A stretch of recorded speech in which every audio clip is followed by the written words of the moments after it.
the importance of the market, the market, the market. Now, one of the reasons why we had these 4 workshops yesterday was to ensure that we actually had an outcome coming from the WEDF that we could follow through on to try and create a good practice methodology in project development. One of our big challenges in the enhanced integrated framework, and Dick can talk about that with the NTF2 that we are working on together and many other things, is coming up with good bankable project proposals. This is a big challenge, and one of the things that we thought was important was to have a process that we put together with a number of our clients to actually try and overcome some of the big challenges that are being faced by these entities. But we also have developed a program for women in trade, and we were highlighting in one of our workshops yesterday the case for developing women vendors to supply into the vast $700 billion market that multinational corporations actually have put aside for women vendors. In order to talk about what actually came out of that workshop yesterday, I'd like to invite His Excellency Pan Sarasak, Secretary of State from the Ministry of Commerce, the Royal Government of Cambodia, to give us the summary of that event.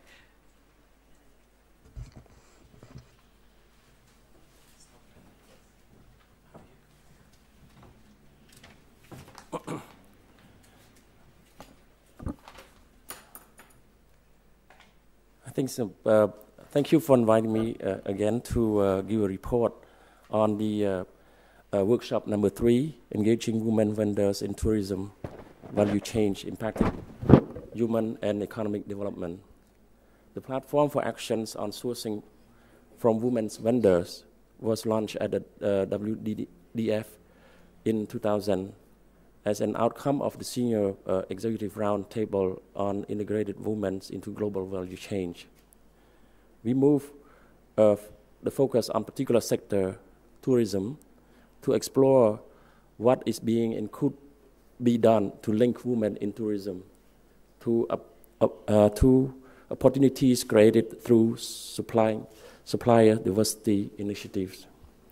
The aim of the workshop was to build the confidence and participant in advocating the integrations of women into global value change by increasing understanding of the business case for sourcing from women's vendors, the development case for sourcing from women's vendors, the importance of identifying gender issue in value change, and the new approach to moving from strategy to action.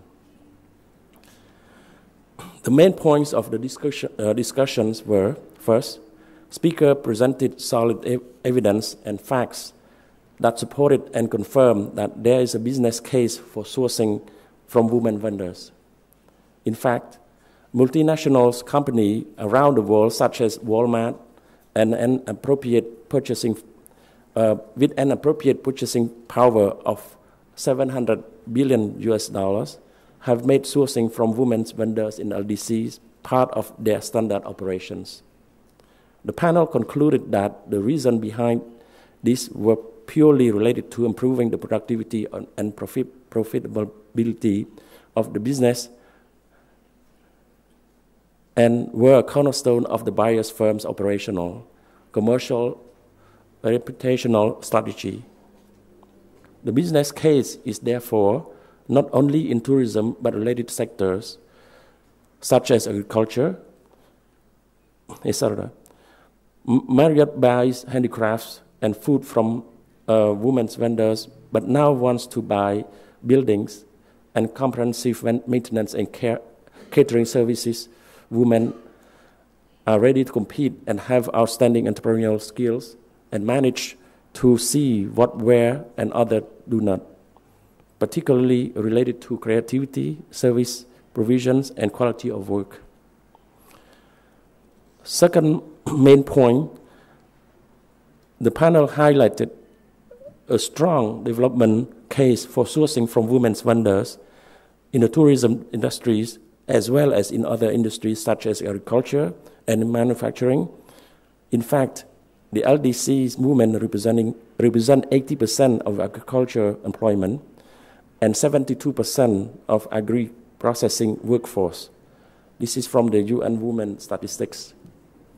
In Uganda, women make up 42% of the country's micro-entrepreneurs.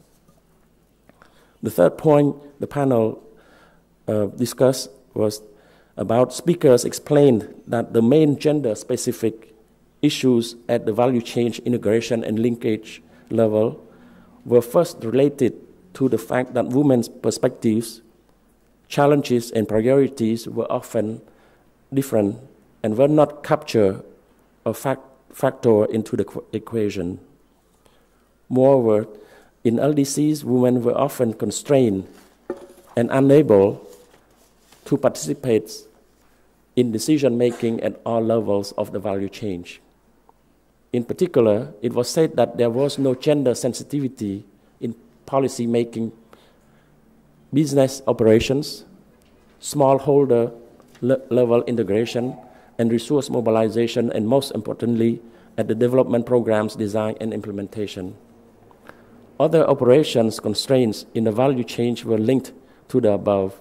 For example, in the cases where women had unequal access to resources such as land, technology, credit, education, and training or market for information. The fourth point in the panel explored the need to factor new practices and approaches in trade and socio-economic development, particularly from a value chain and business linkage point of view. The example of ITC's gender-sensitive value chain approach was mentioned as an innovative way to incorporate women's integration at all levels and to link different actors in the change to different markets opportunities. In the tourism and non-tourism sectors, the need to address first and foremost education and human development challenges as well as market access and operational issue was tabled, but to be created specifically for women. This is a tool for women entrepreneurial empowerment in order to help them grow and adopt new and improved roles in the value chain. The fifth discussions, the example of Vanuatu was described as part of the proposed new approach because policymakers had acknowledged the involvement of women and empowered them to become decision makers and sit at the funding negotiation and allocation table. Vanuatu had set an example by confirming a gender-sensitive allocation of funding through the EIF, earmarking at least 30% of Tier 2 resources to women in business development-related projects. The sixth discussions was involved as this UN Women referred to negotiations with ITC toward a memorandum of understanding, strengthening partnership between the two organizations. Business Professional Women International expressed interest in collaborating in support of integrating members in the Pacific into value chain.